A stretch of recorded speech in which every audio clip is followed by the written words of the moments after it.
Assalamualaikum warahmatullahi wabarakatuh. Kita masuk pada bab yang kelima. Yang kemarin kita telah mulai lewat Zoom. Ya, sekarang bentuknya adalah video yang terekam. Nanti bisa kalian dengarkan lewat Google Classroom atau link yang saya masukkan di YouTube. Ya. Kita kemarin telah membahas tentang apa itu pelayanan. Ya. Dan 3 istilah pelayanan prima di antaranya Service Excellence, Customer Care, dan Customer Service. Ya. Lalu apa sih tujuan kita membuat pelayanan prima? Di antara tujuannya adalah untuk memberikan pelayanan yang bermutu tinggi kepada pelanggan. Ya. Kalau pelayanan kita itu bagus, ya maka yang kedua dia akan menimbulkan keputusan pelanggan untuk membeli barang atau jasa. Ya. Dengan kita memberikan pelayanan yang bagus, itu juga akan menumbuhkan rasa kepercayaan pelanggan terhadap barang atau jasa kita. Ya. Dengan kita membuat pelayanan yang bagus, pelayanan yang sangat prima, ya,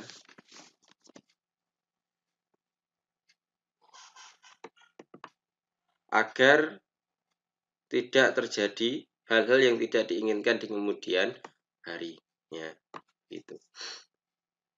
Makanya terkadang ketika kita membeli barang, ya, atau produk, di dalamnya sudah ada buku petunjuk. Nah, buku petunjuk itu dibaca apa yang tidak boleh dilakukan terhadap barang tersebut. Ya, kalau misalkan baju, ada yang tidak boleh ditempatkan di tempat yang panas. Ya, seperti batik, ya, baju batik atau kain tenun. Ya. Atau ketika dia beli, di situ sudah ada keterangan pisahkan dengan pakaian yang lain. Kenapa? Karena ketika kali pertama dicelupkan, dicuci, itu biasanya luntur. Nah, agar tidak lunturannya ini tidak kena ke baju yang lain, tolong pisahkan ke tempat yang lain. Itu biasa mereka di baju-bajunya ada tulisan seperti itu. Ya. Tidak boleh disetrika, misalkan karena sablon. Ya. Nanti kelet semua. Ini semuanya sudah dikasih di dalam buku petunjuk tadi, ya, sehingga mereka menghindari adanya tuntutan dari konsumen. Ya. Ketika kalian seperti beli HP, ya, itu disebutkan tolong dicas dahulu 4 jam dalam keadaan mati. Ya. Gitu. Nah, atau ketika kalian beli HP, dicek di depan pembeli, ya, dicek di depan pembeli HP-nya. Penjual dan pembeli sama-sama mengecek. Dibuka segelnya, dilihat, dicek semuanya. Kelengkapannya ada, Pak, ya. Kelengkapannya ada, Bu, ya. Ini jas-jasannya, ini headsetnya, ya. Ini jas-jasannya saya coba, ini bisa, Bu, ya. Ada gambar petirnya dan seterusnya. Audionya dicoba, videonya dicoba, kameranya dicoba, internetnya dicoba, bisa semuanya, ya. Sehingga ketika pulang tinggal ngecas, pelanggan tidak ada rasa khawatir kok kayak gak kena, seperti itu. Ya, mereka sudah mengantisipasi hal tersebut. Lalu tujuan dari pelayanan prima adalah untuk menciptakan kepercayaan dan kepuasan kepada pelanggan. Ya. Orang kalau sudah percaya, ya, terhadap barang atau jasa kita, mereka akan ke sana lagi, ya, meskipun toh tempatnya jauh, ya, meskipun toh tempatnya mungkin terpencil, ya, meskipun toh harganya mahal, tapi karena di sana ada rasa kepuasan, mereka akan terus ke sana. Ya.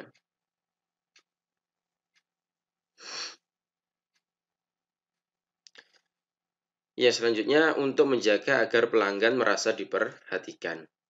Yang terakhir, tujuan dari pelayanan prima adalah agar mempertahankan pelanggan, ya.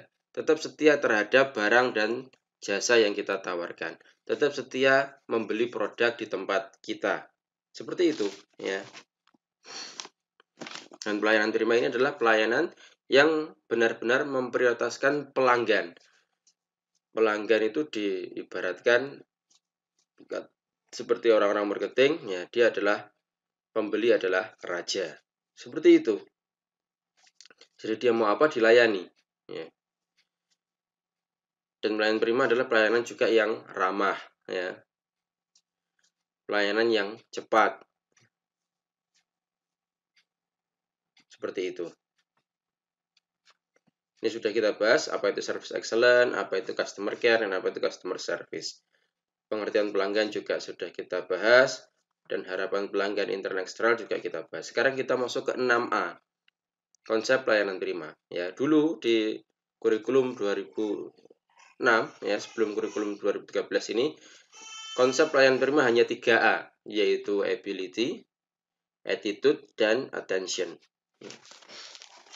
Di kurikulum 2013 ini menjadi 6A, ya, yaitu ability atau kemampuan, attitude sikap, appearance penampilan, attention perhatian, action itu tindakan, lalu accountability tanggung jawab. Kita masuk yang A, yang pertama ability, kemampuan, ya.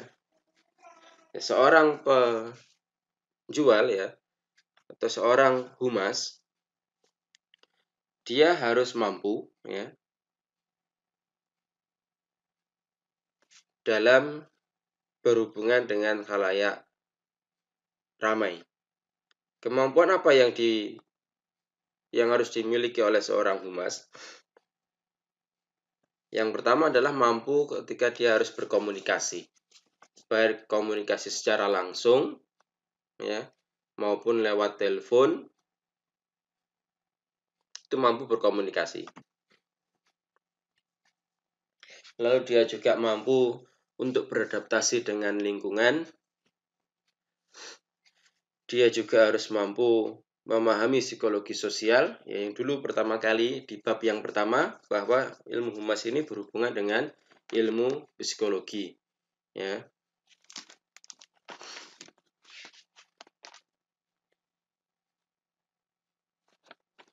Berhubungan pula dengan ilmu ekonomi,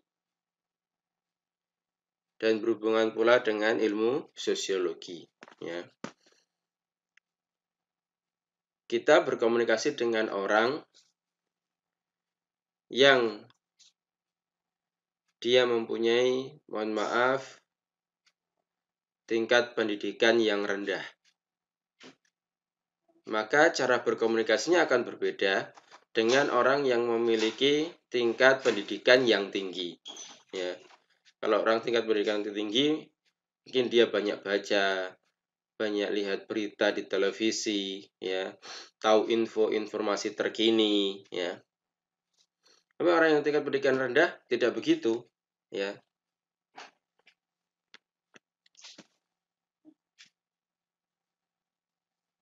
Lalu strata sosial itu juga mempengaruhi pada psikologi seseorang.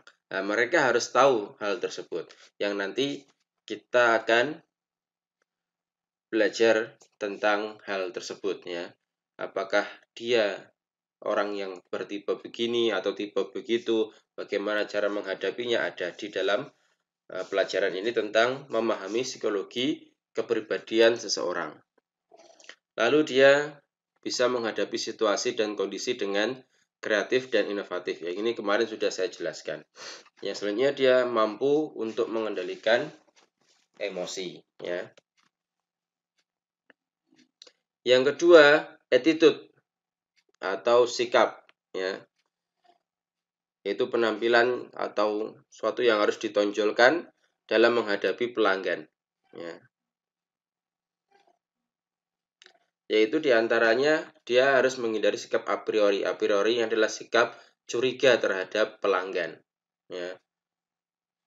Yang kedua, dia harus melayani pelanggan dengan sikap menghargai, ya. Di antara bentuk menghargai seseorang, yaitu dia punya sense of belonging atau rasa memiliki perusahaan tersebut. Kalau dia memiliki rasa memiliki perusahaan atau rasa memiliki tempat instansi tersebut, dia akan menghargai ya pekerjaannya. Ya. Dia juga akan menghargai orang yang datang ke perusahaannya, begitu. Tidak bersifat acuh tak acuh, ya. Dan dia mempunyai rasa bangga terhadap pekerjaannya. Dia mempunyai loyalitas yang tinggi. Dan dia ingin menjaga martabat dan nama baik perusahaan. Itu sikap dia, ya. Sehingga dia bertindak melakukan tindakan yang baik-baik saja, ya, tidak melakukan tindakan yang buruk, karena tindakan yang buruk ini akan mencemarkan martabat dan nama baik perusahaannya. Tidak hanya sekedar nama baik perusahaannya, tapi juga nama baik dirinya, nama baik orang tuanya, nama baik lingkungan sekitar, ya, nama baik mungkin alumni sekolah kita dahulu, ya, seperti itu. Jadi sikap, ya. Ya, coba mungkin kalau pernah lihat di televisi seorang yang terkenal jadi artis, ya, yang bangga siapa? Sekolah-sekolahnya yang dahulu, kepala sekolahnya diwawancara, oh iya dia dulu sekolah di sini, ya, dia dulu murid yang baik, dia dulu murid yang pintar, ya, dan seterusnya, tidak pernah berbuat ulah. Ini kenapa? Karena dia ada rasa bangga, karena padahal itu dia sendiri yang jadi artis, tapi yang lainnya ikut bangga, diwawancarai dan seterusnya, ya, orang tuanya bangga dan lain sebagainya. Nah, tapi sebaliknya kalau kita berbuat buruknya, ya semuanya akan terkena imbasnya, meskipun kita sudah tidak berhubungan dengan tempat tersebut seperti sekolahan tadi, ya. Seperti itu. Yang ketiga adalah appearance atau penampilan, ya. Yaitu hal yang terpancar baik fisik seseorang maupun non fisik, ya. Dan itu bisa mencitrakan kemampuan perusahaan. Ya. Dan penampilan ini berjalan searah dengan penilaian orang lain. Jika penampilannya baik, rapi, dan sopan, ya tentunya akan memberikan penilaian yang positif bagi orang lain. Ya. Contoh seperti ini Barack Obama, ya, gambar ini. Ya. Tersenyum, pakai jas, dan seterusnya. Ya, ini penampilan yang ramah, dan itu akan memberikan citra yang positif bagi orang lain. Ya, di antaranya dua macam penampilan adalah penampilan verbal. Ya. Yang ini berhubungan dengan sikapnya dia, yaitu ramah tamah, tegur sapa, ya. Sopan santun tadi 5S, ya.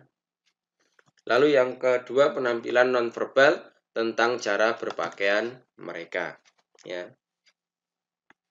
Yang ini nanti akan kita bahas juga hal-hal yang ada dan yang tidak harus ada di dalam penampilan, ya, bagaimana.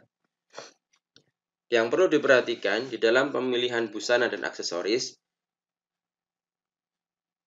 ketika kita berpenampilan, yang pertama tidak harus mahal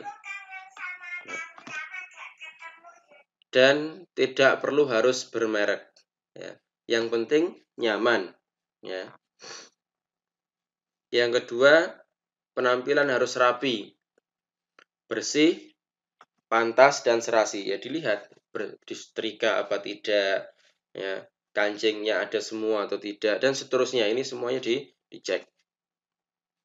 Serasi berarti atas bawahnya serasi. Baju dan celananya atau baju dan roknya. Ya. Lalu yang ketiga, sesuaikan busana yang kita pakai dengan momen-momen tertentu, ya. Nah, semisal ada pondok Ramadan di sekolah, ya sudah, pakai pakaian momen tertentu, ya pakai baju takwa, ya. Gamis, ya, ada kemeja, ya, dan seterusnya. Pakai songkok, ya. Dan perempuan berjilbab semuanya begitu. Ya, ini semuanya sesuaikan dengan momen. Lalu yang keempat, sesuaikan dengan tempat kerja, ya. Misalkan kalau kuli dia pakai celana jeans, ya, karena celana jeans itu dulu celana untuk kuli di Amerika sana, ya. Kenapa? Karena kuli itu kan harus mengangkut barang-barang yang berat, ya, kadang aduk semen dan seterusnya. Itu kalau pakai kain biasa, ya kainnya akan mudah robek dan jebol, ya. Makanya mereka pakai celana jeans karena dia yang kuat seratnya, ya, tidak mudah robek. Kita sendiri kalau nyuci pun aja kewalahan, ya. Ini dulu jeans itu untuk kuli, ya, tapi entah kenapa di Indonesia menjadi tren orang-orang, anak-anak muda. Apa anak-anak muda pengen jadi kuli semua atau gimana? Ya juga nggak tahu, ya. Intinya jeans itu untuk kuli dulunya di Amerika, ya. Dan kalau bisa kita jangan pakai celana jeans, nanti kasihan jeansnya dia nggak pakai celana nanti, ya, gitu. Kalau manusia pakai jeans, nanti jeansnya pakai apa? Ya. Yang selanjutnya, sesuaikan model pakaian dengan usianya.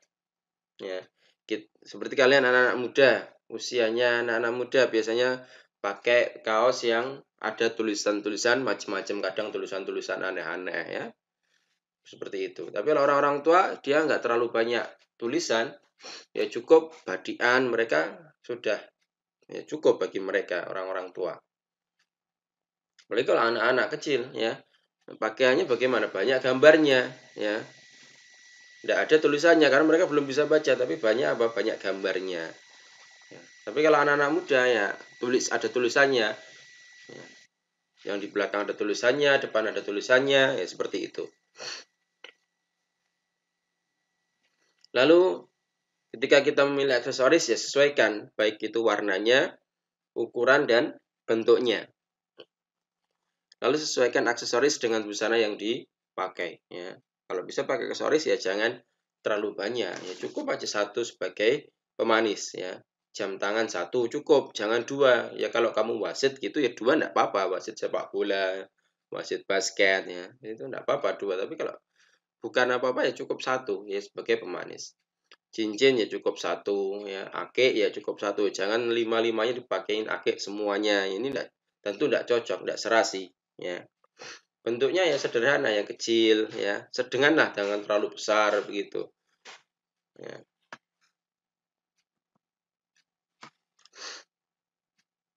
Lalu dalam sikap yang perlu diperhatikan dalam sikap verbal, ya, ketika dia berhadapan dengan pelanggan, maka dia harus melakukan kontak mata langsung, ya. Jadi ketika diajak ngomong berdua, ya dia benar-benar menatap matanya, misalkan, ya, ada senyum simpul, ya.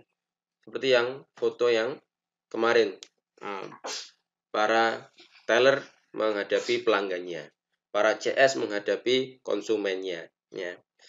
Dia juga menunjukkan ekspresi wajah yang penuh dengan perhatian. Lalu yang keempat, usahakan tidak memotong pembicaraan, ya. Jadi kalau dia bicara sudah biar dia bicara dulu, ya. Jangan dipotong. Nanti kalau dia sampai selesai baru kita bicara, ya. Dan jangan sekali-kali memperlihatkan muka cemberut. Ini A yang ketiga. A yang keempat adalah attention atau perhatian. Ya, di antara sikap perhatian adalah bersikap baik dan ramah ketika bertemu. Lalu mendengarkan baik-baik ketika pelanggan berbicara. Lalu hindari perdebatan dengan pelanggan. Ya. Meskipun toh kita benar, namanya pelanggan, ketika dia gondok, ya dia tidak akan balik ke situ lagi. Bahkan dia nanti juga akan promosi, oh Jorono wis begitu. Ya, mereka akan begitu. Ya. Lalu di antara sikap perhatian adalah mencatat kebutuhan pelanggan. Lalu dia memberikan informasi yang jujur tentang kondisi barangnya. Ya. Ini second, lecet sedikit. Nah, ini namanya informasi yang jujur tentang kondisi barang. Mas, ini barangnya bagus. Oh, ini bagus di kelasnya, misalkan di harga sekian, ini bagus. Tapi kalau yang mau lebih bagus lagi yang ini loh Bu. Nah, begitu. Dia memberikan informasi yang jujur, ya. Jangan seperti yang kemarin sudah saya bahas, ketika dia ada promo dari Oppo atau Samsung, ya, maka dia akan mengunggulkan produk itu dibanding produk yang lain. Dia pengen produk itu lebih laku, lebih banyak yang beli daripada produk yang lain. Kenapa? Karena pembeli pun juga nanti akan mendapatkan bonusnya, ya, ketika dia bisa menjualkan barangnya. Ini tentu nggak boleh seperti itu, ya. Lalu di antara sikap perhatiannya juga dia mendengarkan dan menampung keluhan pelanggan itu dengan sabar, ya. Wis dirungokne begitu pemene wong sepuh, wis gak pengen dipotong itu orang-orang sepuh itu. Udah dengarkan dulu, ya. Nanti kita beri solusi ya setelah mereka memberikan keluh kesahnya. Lalu yang kelima, action atau tindakan. Ya. Dan di antara tindakan adalah aksi nyata yang dilakukan untuk memberikan pelayanan terbaik. Di antaranya yang pertama adalah mencatat pesanan pelanggan.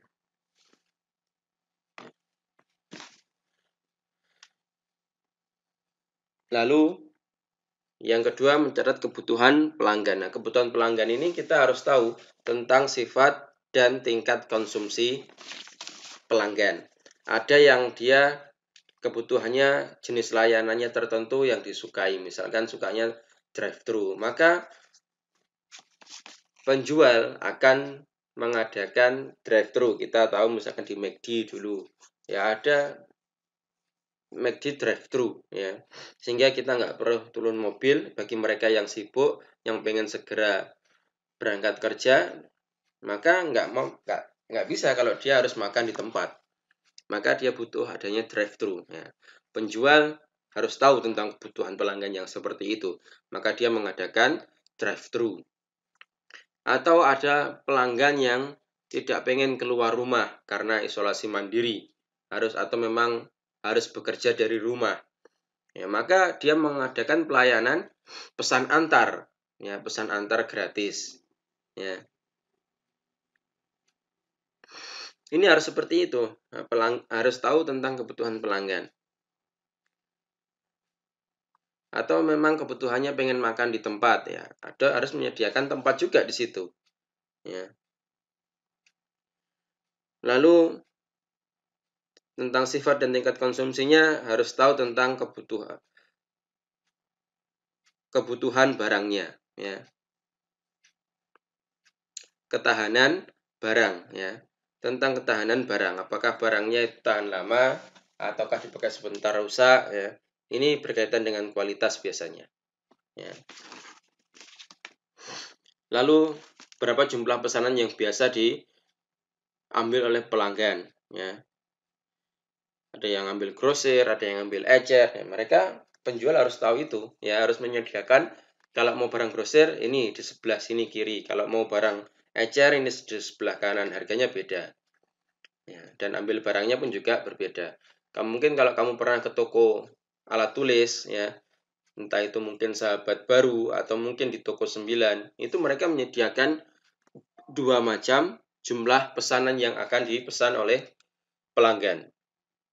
Kalau memang dia mau grosir, silahkan ke lantai atas. Kalau dia mau ecer, ya silahkan di lantai bawah. Harganya berbeda dan barang yang diambil itu langsung berbeda. Ya. Di antara kebutuhan pelanggan juga tentang kebiasaan dia konsumsi barangnya. Ya. Apa barang yang sering dibeli, ya. Mereknya apa, bagaimana kualitasnya, itu kita harus tahu. Ketika mereka menginginkan hal tersebut, ya kita harus mengabulkan permohonan mereka. Kalau kita memang punya barangnya tapi stoknya kosong, dia akan mengabulkan nanti di kemudian hari harus inden misalkan. Ya. Tentang bagaimana kebutuhan konsumennya, apakah dia suka barang-barang yang limited edition, ya seperti itu, tidak ingin kembaran dengan banyak orang, ya. Dan ini ada orang-orang yang seperti itu, inginnya barangnya berkualitas, bermerek, dan limited edition pula. Ya, maka penjual menyediakan hal tersebut. Meskipun harganya mahal, orang kalau yang suka dengan barang tersebut, maka dia akan beli. Ya, meskipun yang punya itu, ya, barangnya itu dua. Siapa yang mau kembaran dengan ownernya, siapa yang mau kembaran dengan pemiliknya, ya. Ini ada baju, cuman dua saja, kembaran sama saya, yuk penjual, ownernya, harganya 1.500.000 misalkan.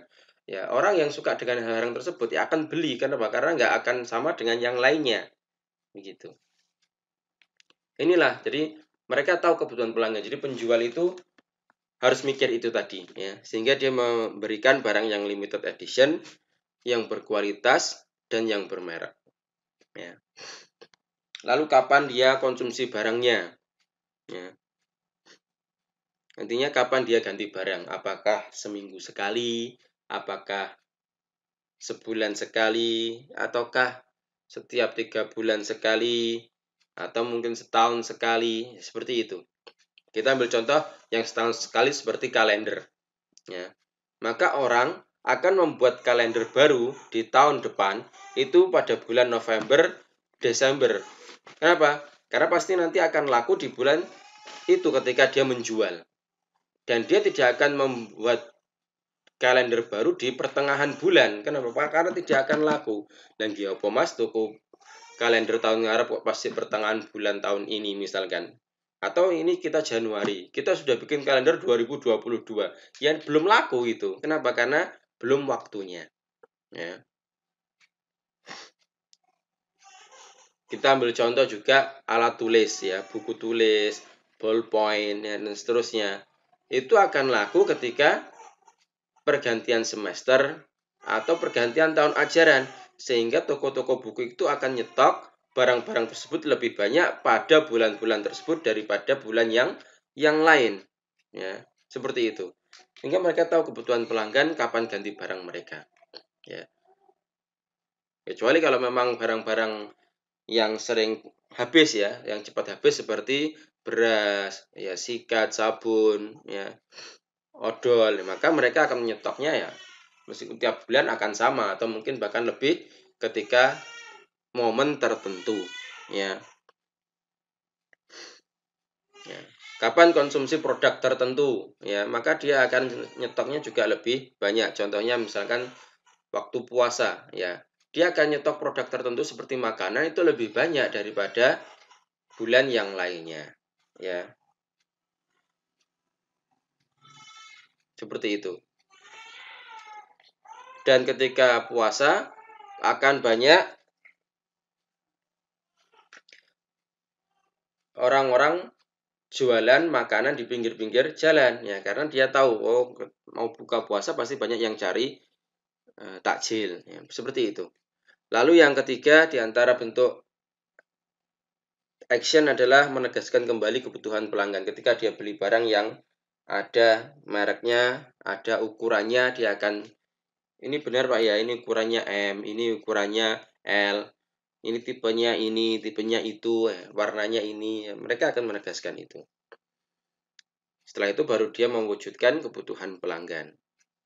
Dan yang antara bentuk tindakan adalah memberikan layanan purna jual atau after sales service.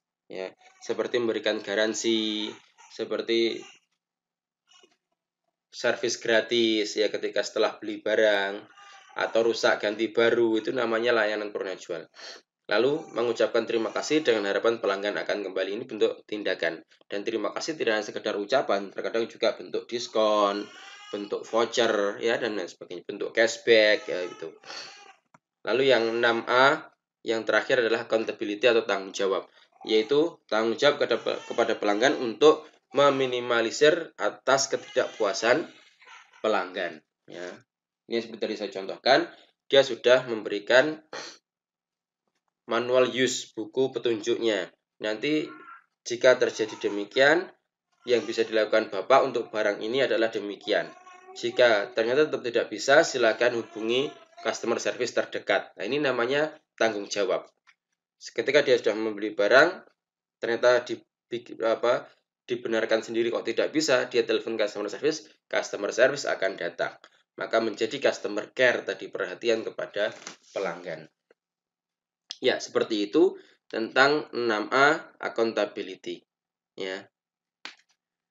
Demikian yang bisa disampaikan. Saya akhiri. Assalamualaikum warahmatullahi wabarakatuh.